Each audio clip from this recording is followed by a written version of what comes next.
So the last little mini unit that we're going to cover this year is the West, the settlement of the West. We did manifest destiny already, how the United States actually acquired all that land, but this is going to be the actual movement of people onto that land, how that happened, and what impact it had on the people who were already there. So we're kind of going to split this into two parts. The first one being the Native Americans and the different impacts and policies and stuff that were affecting them. And then the part two will be the settlers, the frontiersmen, the homesteaders, the people who actually went and developed that land. So starting with the Native Americans, because they were there first. So what did the development of the West look like for them? But before we actually get started, why did people want to move west in the first place? We've done this before. I mean, it's the same reasons we've talked about in the past, whether it be, more space, more land, more resources, all of that. There was the draw of gold. We have learned about the California gold rush that happened back in 1849, but there was another gold rush that happened in the Black Hills of South Dakota slash Colorado kind of region. That was in the 1870s. There were other places where gold was found, but then there's also just other natural resources, whether it be like minerals or just land itself. Later on, it'll probably be in the part two, in the next half section of this, where we'll learn about the Homestead Act. So we'll get to that, but that was the appeal of free land that was being offered to move out there. So there's lots of draws for people to head west. How do they get there? With the development of the railroads, that was a huge technological achievement that helped move large numbers of people out west quicker. There were also stagecoaches that were utilized. I had that on the last page there. That's a stagecoach. That's what they look like. And you could pay. It's kind of like a 19th century Uber. You pay and you share the stagecoach with other people and their luggage and all that. But you head out west, you could in that. You could face stagecoach robbers and stuff like that when we think about sort of the Wild West. We'll get to that later on. But anyway, you can get there by stagecoach, but you can also get there by railroad. And major achievement that was finally accomplished in 1869 was the Transcontinental Railroad. That is a railroad that went all the way across the continent. And the way that they did the Transcontinental Railroad was that they started the railroad going east to west, and that they kind of had the first start, but then they also started a railroad going west to east. And eventually the two would meet as they are kind of being built towards each other. And the location of the meeting of the Transcontinental Railroad of the two sides was in Promontory Point, Utah, which I'm kind of pointing to about where that is. It's not going to be in the middle of the country because, like I said, they were building from the east to the west way before they started building from the west to the east. But it was completed at a place called Promontory Point, Utah. There it is. There's the picture of exactly where it is. I do want to point out that there were multiple transcontinental railroads that were eventually established. There were different routes, but this was the first one that was completed. And it was, so the railroads were predominantly built with the labor of immigrants. Immigrants were recruited by both the Central and the Union Pacific Railroads. The Central Pacific Railroad was the one going east to west, and they used large numbers of Irish immigrants. If you remember the Irish immigrants that came to America, many of them were poor and needed any kind of job, and this is hard manual labor, but it was, work. The Union Pacific Railroad going west to east utilized Asian immigrants, people who had come to the United States in the 1840s and early 50s due to the gold rush in California. We talked about the influx of Asian immigrants during that time. And for people that didn't strike it rich, didn't find gold, they're looking for jobs. And this was one that didn't necessarily require, speaking English per se, or having, high levels of education. It was manual labor, and it was, so it was something that drew immigrants in large numbers to work. It's definitely hard work. It's definitely dangerous work.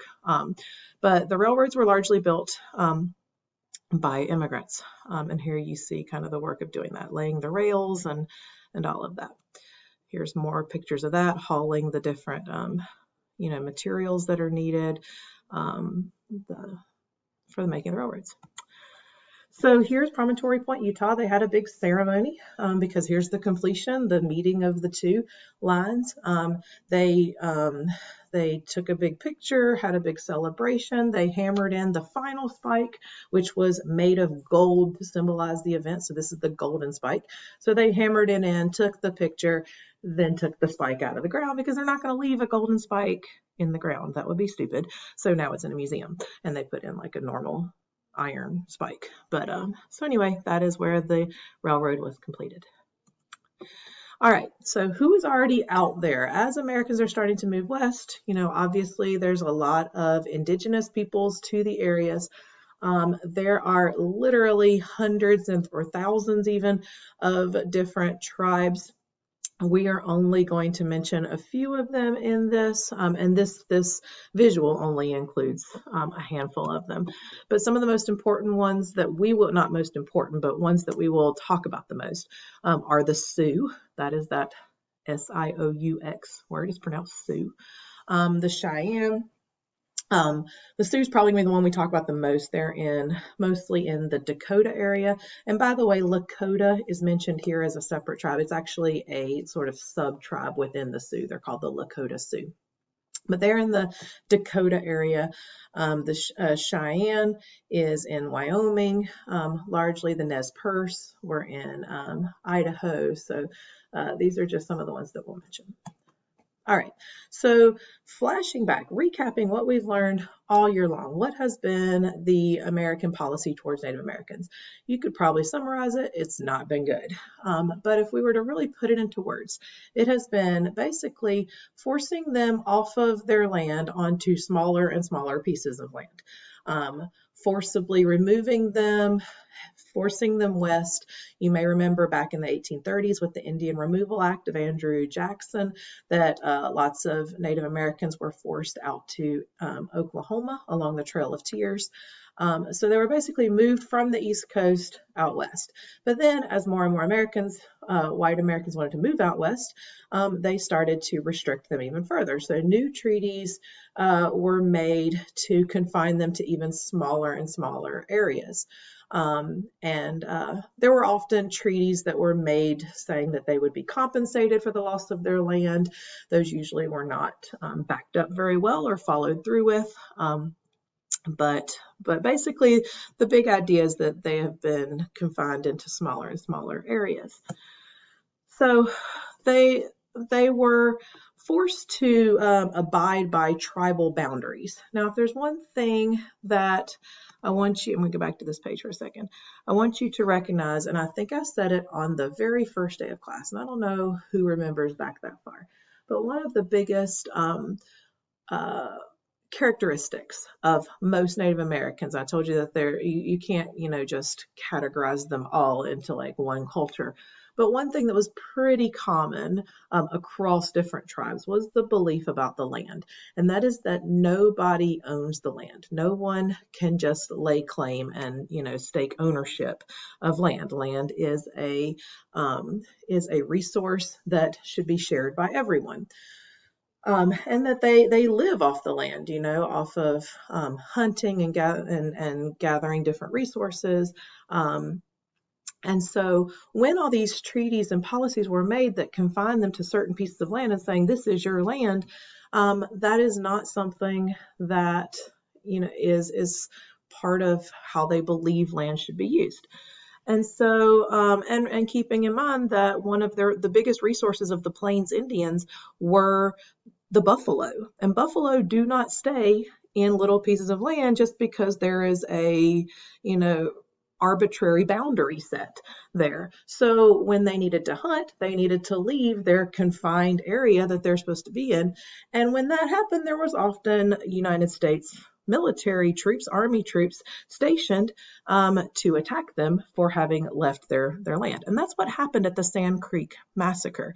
A lot of the men of the tribe had left to go hunt, and that led to the U.S. Army being led by General Curtis, saying that the natives should be punished for what they had done. And so they attacked the village while the men were gone and killed approximately 150 or more Cheyenne women and children in that village. And he actually wrote a telegram to John Chivington, another Army leader, saying, "I want no peace till the Indians suffer more." They believed that this cruelty would be a way of teaching them this lesson that they needed to stay where they were told to stay. And so that's their justification for what they did. But this was known as the Sand Creek Massacre.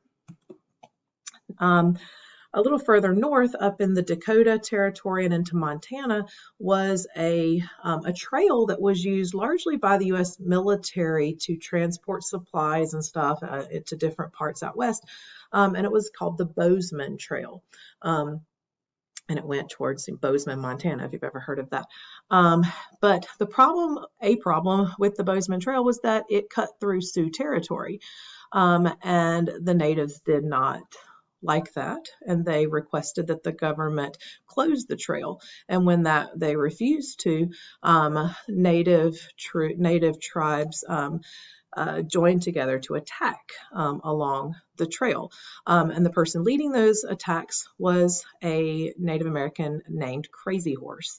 And approximately 60 U.S. troops were killed in this. The Americans referred to it as the Fetterman Massacre. That the natives had massacred them for attacking them on the trail. A treaty that was made to try to put an end to this conflict was the Treaty of Fort Laramie. And basically the United States agreed that they would close the Bozeman Trail, but the Sioux had to agree to stay on confined reservations. So again, it's a matter of confining them to smaller and smaller territories. Now, there was a leader of the Sioux named Sitting Bull. You should recognize him. You should write him down if you're doing notes here. Sitting Bull was the leader of the Sioux. He was very skeptical of any treaty that the United States government tried to make with natives. Can't imagine why. But he resisted this, but it did eventually take effect, and the Sioux were confined to these reservations. Further south, down in Texas, there were a series of battles that was called the Red River War. The Red River is a river that runs through Texas and along the border with Oklahoma. If you're a college football fan, the Red River rivalry is Texas versus Oklahoma. So this was a series of battles that forced natives, again, to go onto reservations or face being attacked. And here's that.